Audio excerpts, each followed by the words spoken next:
Welcome to the Room of Lives. I'm your host, Neil. We are hanging out today with Dr. Jose Alvarado, Professor of Biophysics at the University of Texas at Austin. In this second part of our conversation, I remarked that Jose says, "I don't know," very often and very easily. How does he do that? Where is the place of this attitude in academia today? I mentioned how I feel relaxed around Jose's energy and what it has to do with ego. We then discuss systemic power imbalance and exploitation by advisors in grad school. Is there room in today's outcome-oriented academia for generosity and openness?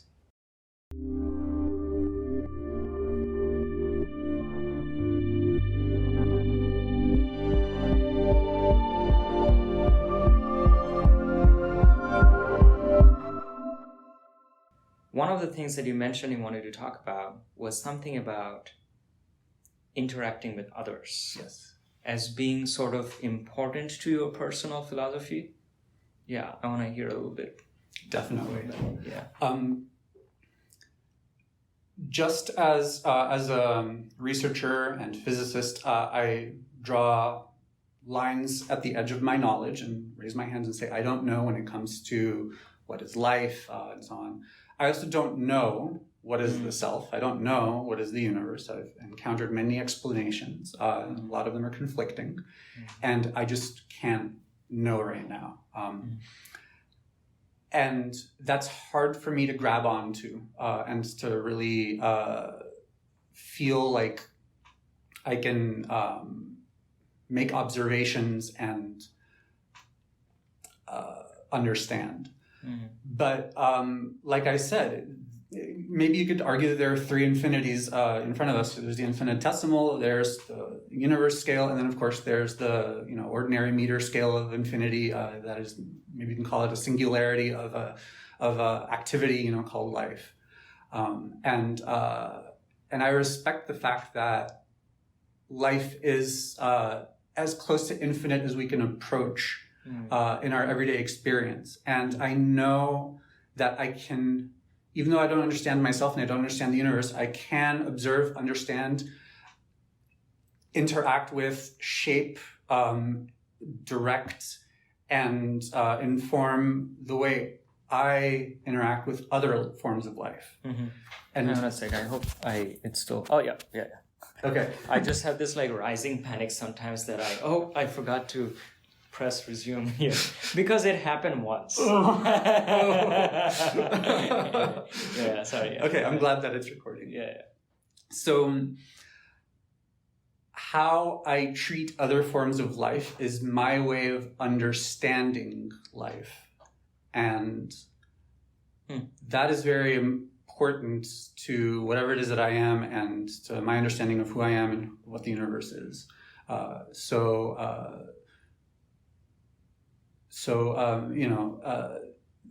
Interpersonal interactions are my expression of exploring this question of what is life. Yeah, that's very interesting. And, the other thing that I think is kind of connected to that is I noticed during your talk that in answer to a lot of questions, you said, I don't know, so easily. And not just in answer to other people's questions, you displayed things on your presentation where you're like, this is something that I don't really know what's going on over here. So you made an effort to put things in your slides that you're just going to tell an audience, I don't know what's going on here. I look at this equation and I don't know what's going on here. And I find that really admirable, the ability to just say, I don't know. And I think that attitude and that spirit is very important in science. But I feel like a lot of academic culture, either consciously or subconsciously, conditions us against it. Like, you have to sound like you know what you're talking about.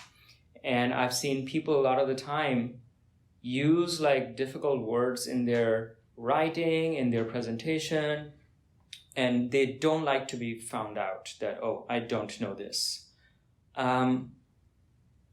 So it's kind of refreshing to see this spirit like, oh, I don't know, you know? So yeah, how do you feel about the I don't know or the lack of I don't know culture in academics? Let me tell you a funny story. Yeah. So I serve on qualifier committees, right? Yeah. I remember the first qualifier committee where I was the one in charge. Yeah. And at the very beginning, I told everyone, yes, I'm in charge. I don't know what I'm doing. Please let me know, but I did my best to.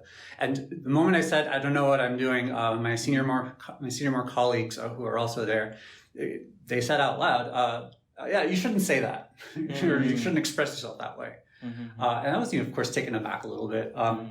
And I didn't think too much of it, but of course I was starting to reflect on it more later on. And I do realize that is, to me, a lack of authenticity.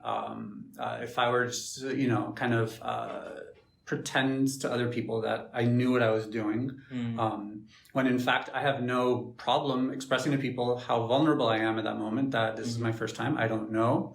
Please help me if I forget something, or I'm counting on others to help guide me through this process that for which is my first time, and I express all of that in clear and simple statement. I don't know what I'm doing, and I'm not afraid to ever admit that.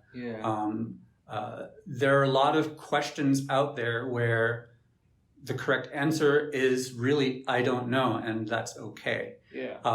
There's also questions out there where the answer is we don't know, like mankind as a whole doesn't know. And I tried to make a distinction between that in my talk. I knew there were a lot of things I didn't know, but I figured there are concepts within what I presented that other people in the world I'm sure knew, and I just needed to find them. But I also had the feeling that there were parts of my talk where I was really at the edge of knowledge, like standing at a massive cliff where I felt pretty sure that we also don't know. And I was terrified a little bit of that talk that I gave because standing at that edge is pretty exhilarating as a researcher.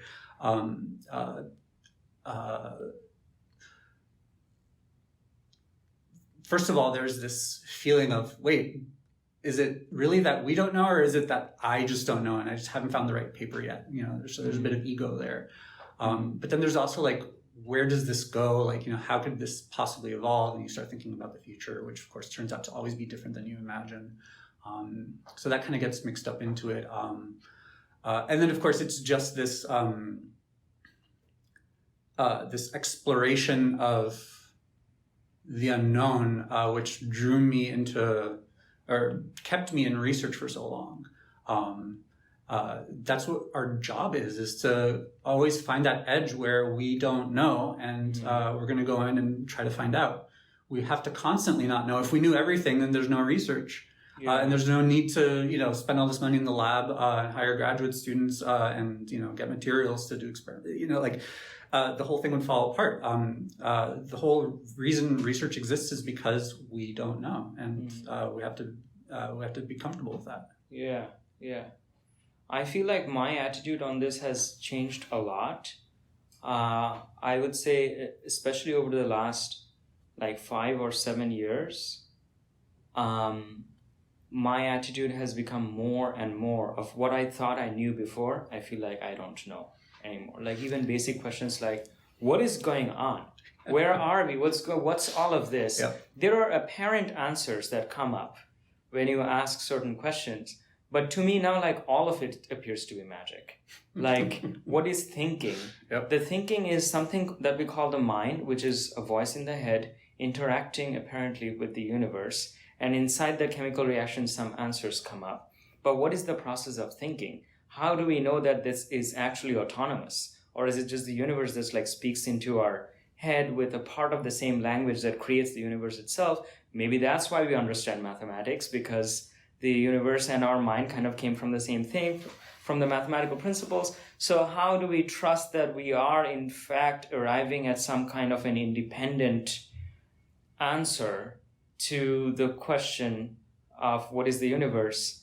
And so everything just appears to be oh yeah, I really truly feel like I don't know anything of what's going on, but it's kind of fun to be just floating in this kaleidoscope of not knowing, yet apparently things are happening. There are sometimes apparent regularities. And I know that this is a very strange and spooky perspective for a hard scientist to have. But I don't think that actually negatively impacts my research. I still follow the same protocols, whatever. But at the end of the day, I would say these are all the apparent knowledge that has appeared to me.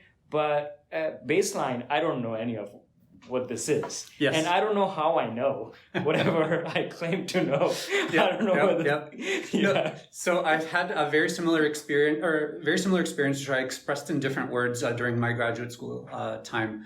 And that is that over graduate school, my knowledge increased because I was acquiring new knowledge, but I recognized that I was being exposed to all sorts of other knowledge that I knew I didn't know.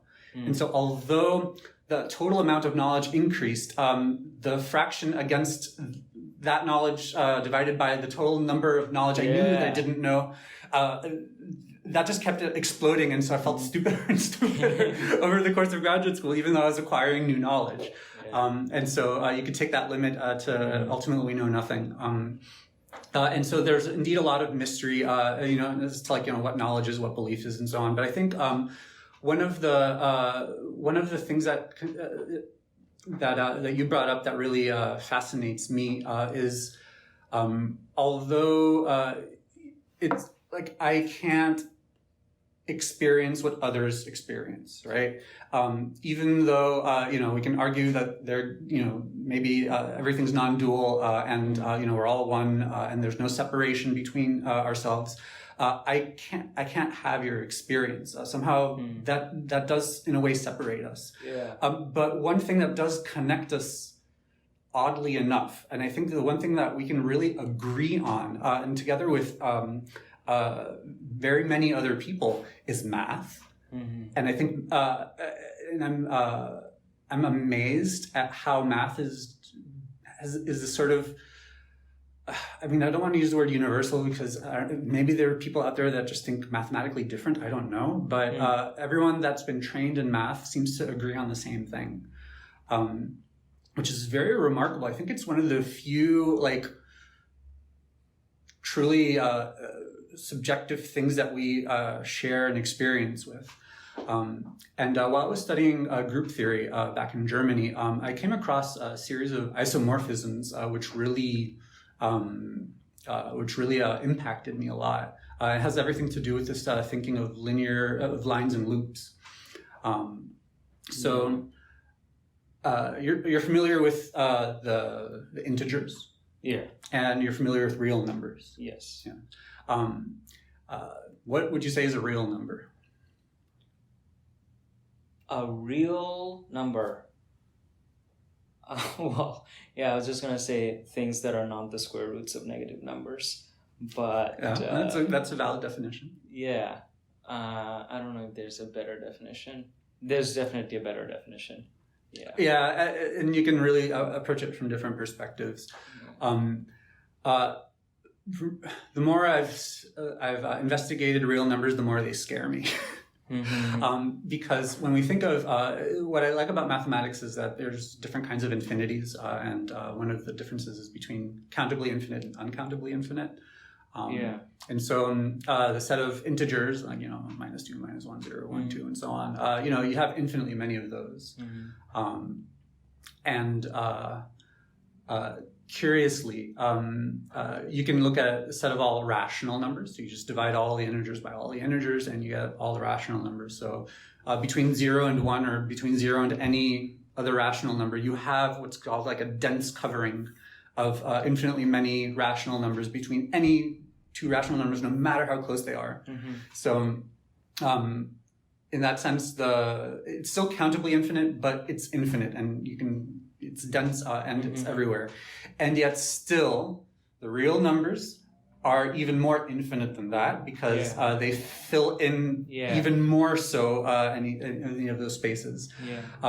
You can show mathematically that if you take the real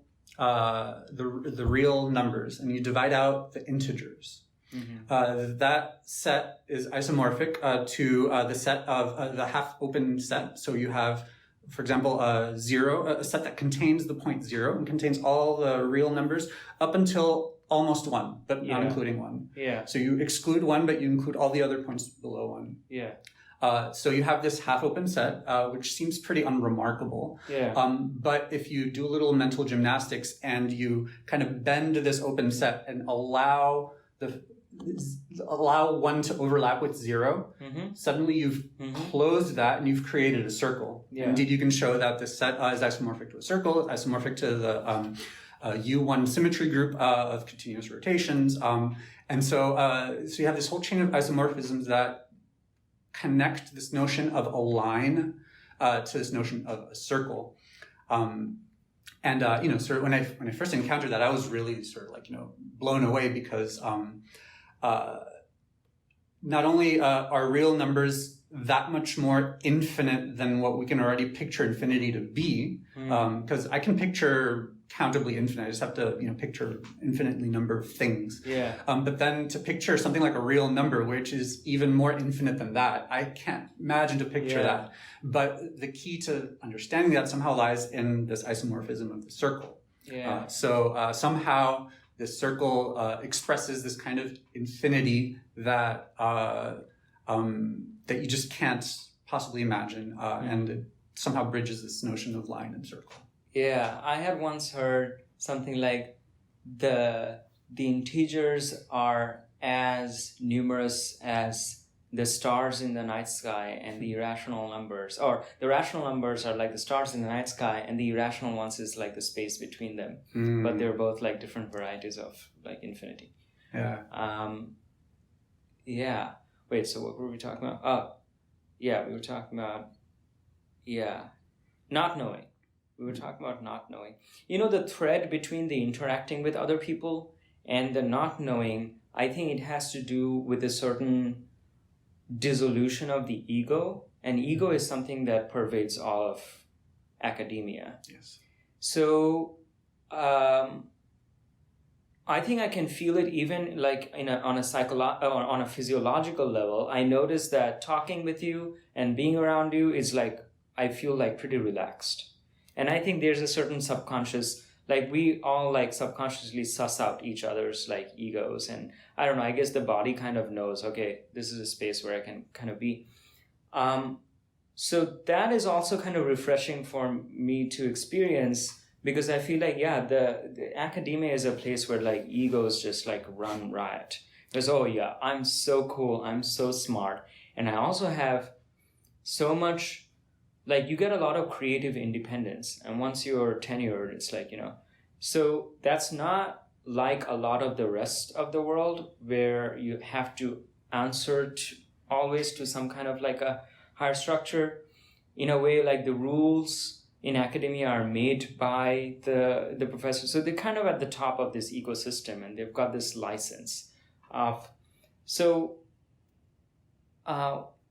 one of the things that I wanted to ask is also what I feel, this might not be true. Academia is getting increasingly like more competitive maybe. Like if you see, I don't know, 5 decades ago or like maybe 100 years ago, what was academia? It was a bunch of like maybe aristocrats or maybe whatever. And there were not so many people with like PhDs. They were doing some research, they were communicating with each other and everything. But now, like PhDs are kind of like a dime a dozen, and they're like, everyone is trying to like get a PhD, do some research. There's all this pressure to publish, and it's becoming more and more intimately tied with like capitalism, where there's like, you have to really think about the cash flow when you're doing science. And so I think in some ways science is becoming more capitalistic in that people are becoming more like end goal oriented. And that is causing a certain narrowing of the spirit, where I have seen and met scientists who are like, they don't want to talk about the research that they're doing because they're afraid of getting scooped. And, they're not interested in like this open collaboration with other people and telling people like freely this, here's a good idea, take it, and things like that. And like people are like worried a lot about their career and how to keep going up the ladder. These things all like scare me. I don't know, I might be like still a kind of like childish dreamer when it comes to thinking about how to do science. But I want to do science in kind of like this dreamy, sort of emotional way. I don't want to think about these rules like I shouldn't discuss this with this person or whatever. I need to keep thinking about my career. Like these ideas really stress me out. So I noticed that, already in our interactions, you seem to be, like pretty open to conversation. You were giving me all of this time. And, on the phone, you expressed, like it felt like you were like had concerns and you cared about like the student body, and you're talking about all this interacting with other people. Do you feel like there is space in the academia world today for like a kind of open and generous scientist? I definitely think there is space. You just have to create it. Yeah. It's not going to be given to you. Everything you said, and as you saw, I was nodding my head very gravely with absolutely everything you said. And I'm not going to go into detail, but absolutely, we professors are benchmarked against a series of numbers that quantify our performance. And it's very easy to slip into this optimality mentality where you do everything possible to optimize these numbers, maximize your status. Yeah. And so for any research is a wonderful profession for anyone who is competitive, who gets a thrill out of working in a high intensity environment and trying to race to the finish line. And I know there are people who really have that mentality and can thrive in this environment. I know I'm not that kind of person. I burn out like that. And so I had to learn to do research in my resonating in my own way, and that meant for me that there are parts of research that are really hot and really active, and where it's very easy to get scooped because a lot of people are interested in that. Yeah. If you work in these areas and if you're competitive and succeed, you'll get all those numbers and you'll be decorated. On the complete opposite end of the spectrum, you could go and find problems that absolutely nobody's working on, and you can easily make progress without competition, but then who cares about your results? You're not going to get cited. You may publish, but your numbers aren't going to go anywhere because what have you been working on? And what I'm trying to do is find something in between where I can allow for room for creativity, for exploring new problems, but try to narrow those down so that way, somehow relevant to, all the, hot literature that's going on. And try to make an argument for why am I studying this thing that maybe someone else has been overlooked. So that's my job as a researcher. It's easy also to prioritize these numbers so much that you start treating the people that work for you as objects rather than as life. If you see them as a means to attain your career goals, you're going to squeeze out of them what you need, potentially at their expense. And that's not how I see it, of course. I have, of course, my own goals as a researcher, but I also sincerely wish the well-being of all of my lab members. And we're in it together. There's a sort of symbiosis there, and I need to be aware of that symbiosis and keep my finger on that pulse. I'm open with my students about how we professors are evaluated, and the competitive aspects of the world of research and so on. But at the same time, graduate students don't have to worry about that kind of stuff because the goal is to get a PhD and do solid research, not to revolutionize the world. That's comes if you decide to do a postdoc, and that's when it becomes stressful. But graduate school, I see it as my job to allow my graduate students to flourish in their research projects, explore their own ideas, while at the same time also resonating with my own interests, and we figure a way out together.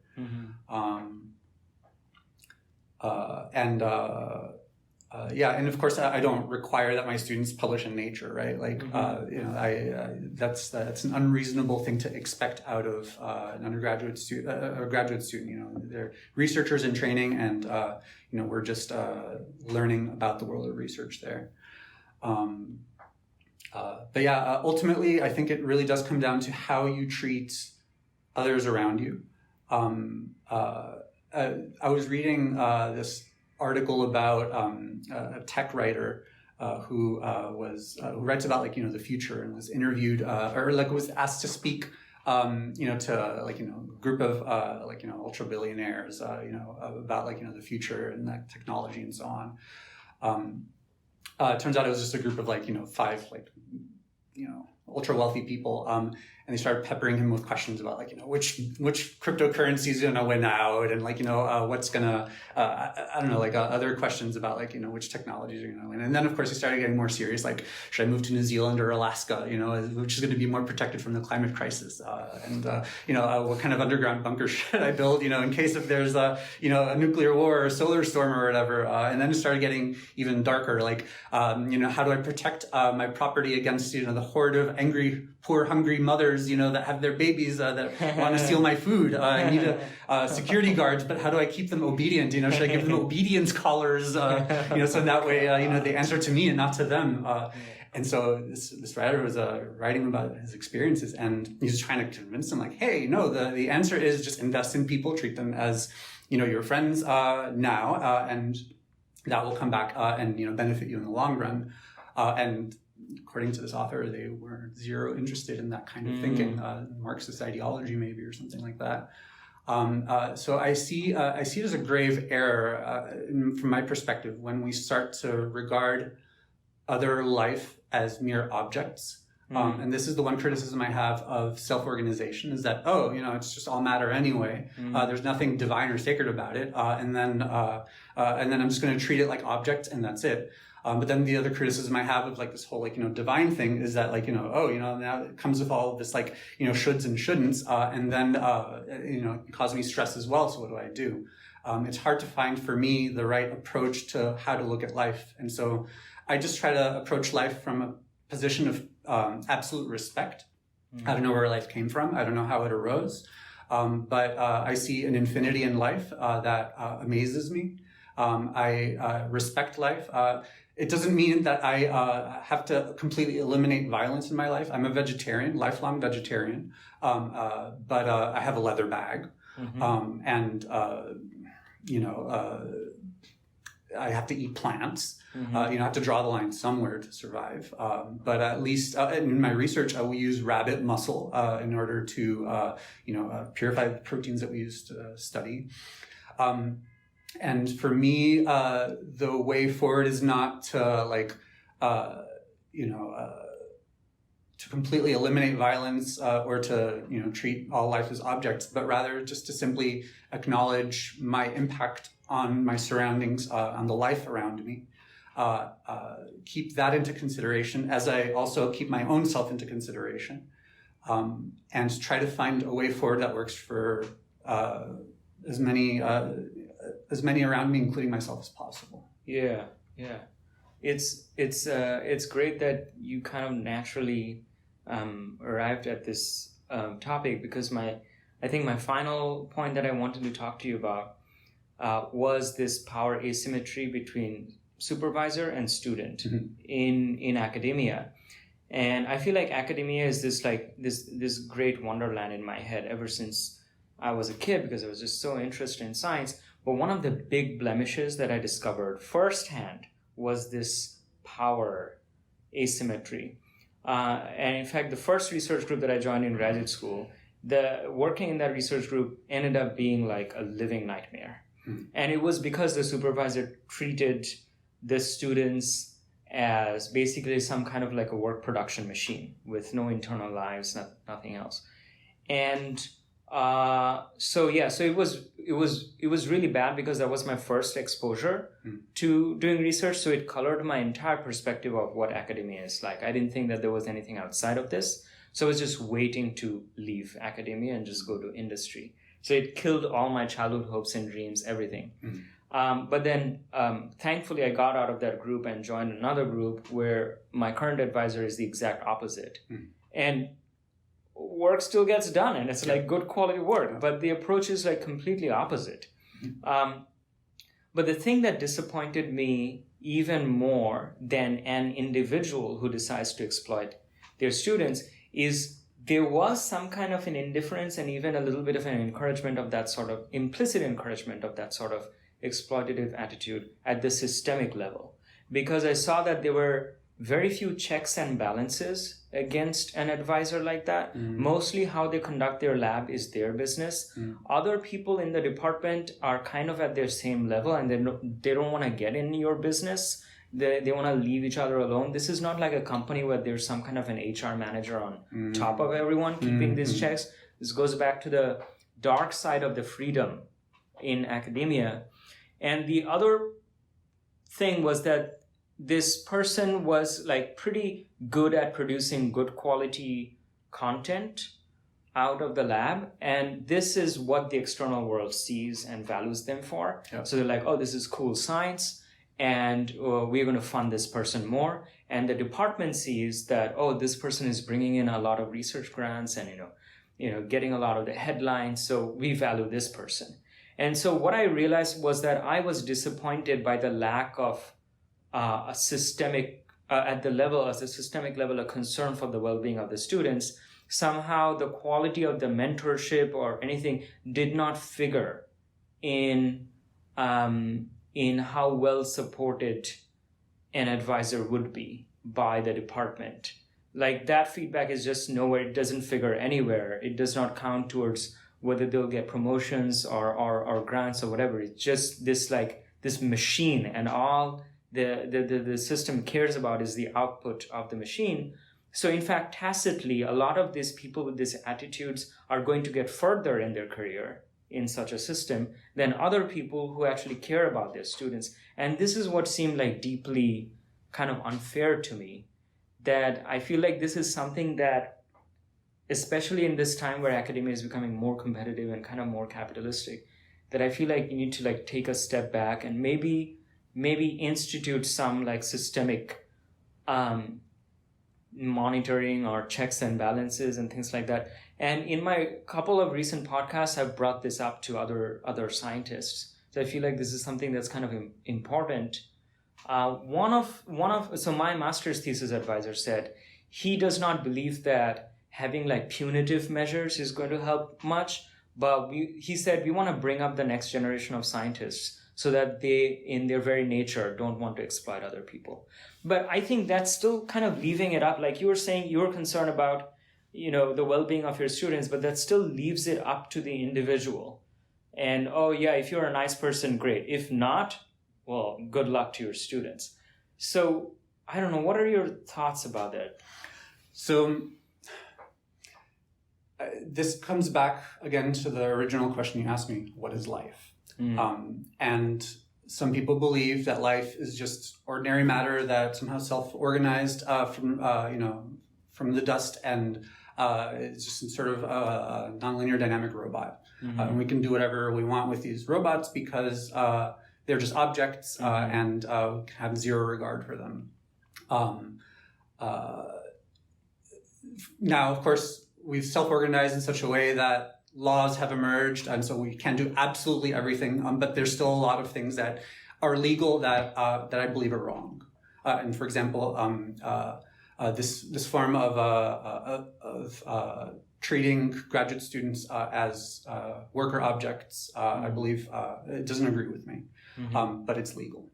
And as you can see, the university even doesn't have many mechanisms in place to address this problem. This is a common problem across many research environments. Don't even get me started about my time at MIT. The world of research, but honestly, in a lot of other places too. You mentioned that big companies have HR departments, but there's still failures across the private sector as well. I think on the one hand, a lot of humans when they view life as mere matter, they don't have this respect for the other that I think is so essential for building a relationship. Meanwhile, there's also another extreme where you can say like, oh, like I have like there's this concept of dominion in Christianity, where like, oh, we humans, we have this special place on this planet, and we have a complete dominion over all other forms of life, and we're going to treat animals the way we want to because we're allowed to. Even Pope Francis swung against that to a certain extent because he started talking about responsible dominion. And I think that's a very key word that is extremely relevant to the way we treat other forms of life on this planet that we share planet with. So I see these two extremes of looking at other forms of life. If you're going to be treating animals also like objects, what's going to stop you from treating other humans as objects?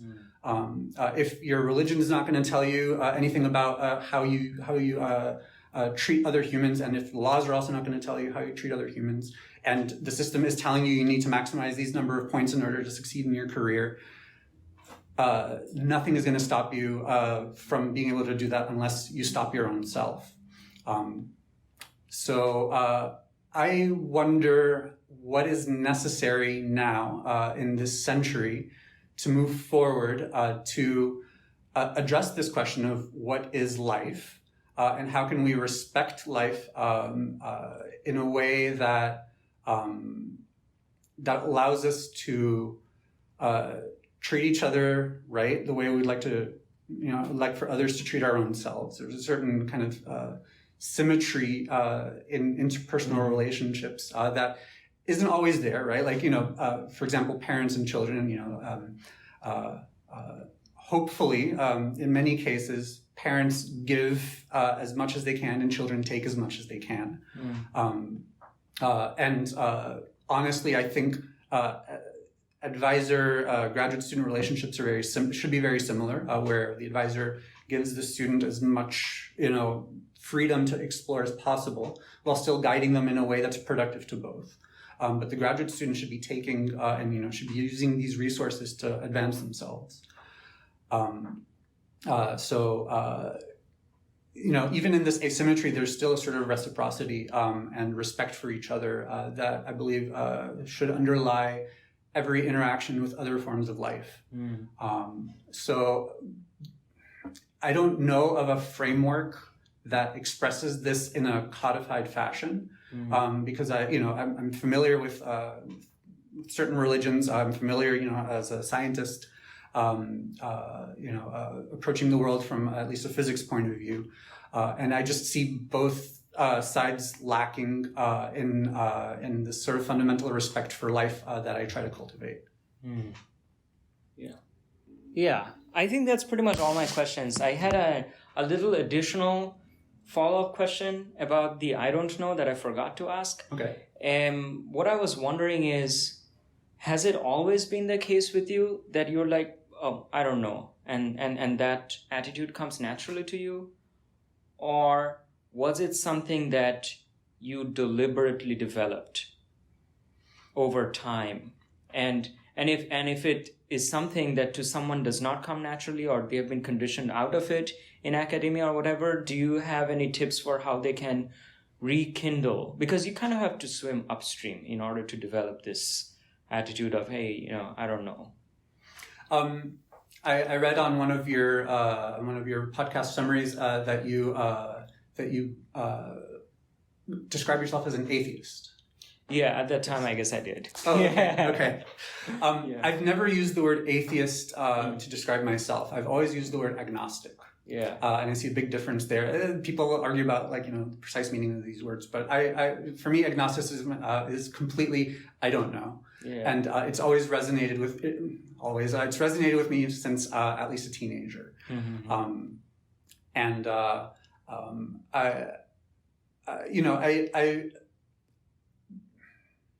I've explored, as an agnostic, I've been able to self-investigate this question of belief and how much of a step of faith are you willing to take in your own life to help see the world around you. And that's something that I take very seriously for myself. Exploring the space of knowledge and belief for me is a very interesting question. But I always start from this neutral origin of agnosticism, where I try to reduce as much as possible how much I claim to know. And as you see over the course of graduate school, I realized how little I knew compared to how much knowledge is out there that I know I don't know. So it's a very humbling position to be in, to admit to yourself you don't know. I don't think being an agnostic is sort of giving up or anything. I think it's just trying to be open and curious and self-critical, but also welcoming, and flexible.